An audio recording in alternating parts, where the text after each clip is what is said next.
పనిచేసేది. అలాంటి అతను ఒక వియంకుడు ఆయన వచ్చేసాడు విలాస్లో కూర్చొని ఒక్కొక్కరిని అడగ రమ్మని చెప్పేది, లేకపోతే పట్టుకొని పోయేది. ఇవన్నీ కూడా జరుగుతూ ఉన్నాయి. దాన్ని కూడా అందరూ కూడా గమనించుకోవాలని చెప్పేసి నేను తెలియజేస్తున్నా. ఇలాంటి పరిస్థితులు ఉన్నాయి. నేను ఒకటే మీ అందరిని కూడా కోరుకునేది, 14 నుంచి 19 5 సంవత్సరాలు ఇచ్చిన మా టైంలో మీ డివిజన్కి 6,20,00,000 పనిచేశారు. 6 కోట్లు అది వరకు ఎన్ని రోడ్లు ఉన్నాయా, ఆ తర్వాత మనం వచ్చిన తర్వాత ఏ రోడ్లు వేసాం, డ్రైన్లు వేసి కట్టాం. ఆ రోజు ఈ రోడ్డు కూడా మనమే వేసిందే. ఇప్పుడు ప్రతి ఒక్కరు కూడా ఎంతమంది పోతున్నారో ఈ సమ్మర్ ట్యాంక్ పక్కన ఆ రోడ్డు వేసారు.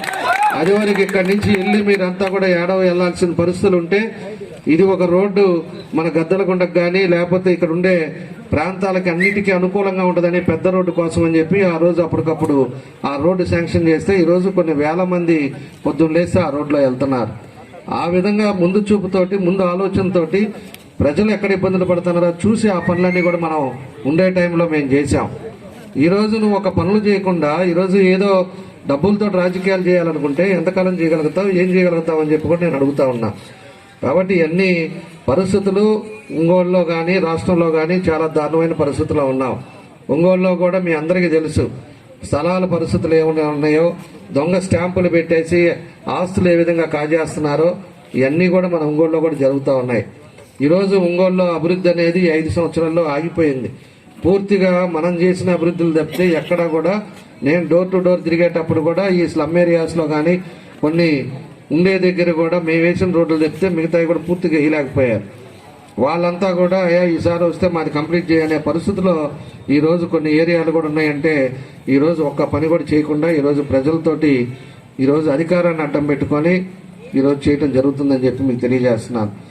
కాబట్టి మనం అంతా కూడా మీరందరూ కూడా ఆలోచించుకోండి.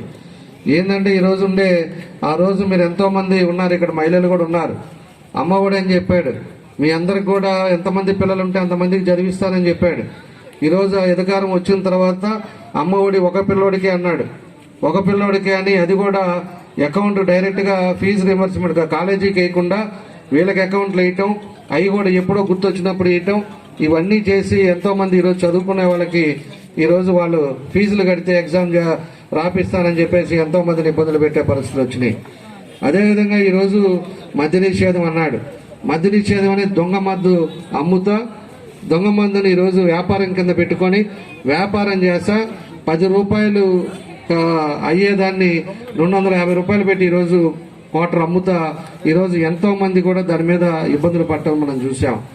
ఈరోజు దగ్గర 40,000 మంది ఈరోజు చనిపోవటం కూడా జరిగింది మద్యం తాగటం వల్ల.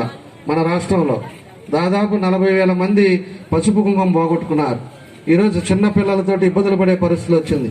ఇవన్నీ సైకో జగన్ రెడ్డి ప్రభుత్వం వచ్చిన తర్వాత ఆయన చేయాల్సిన ఎన్నో చేస్తానని చెప్పి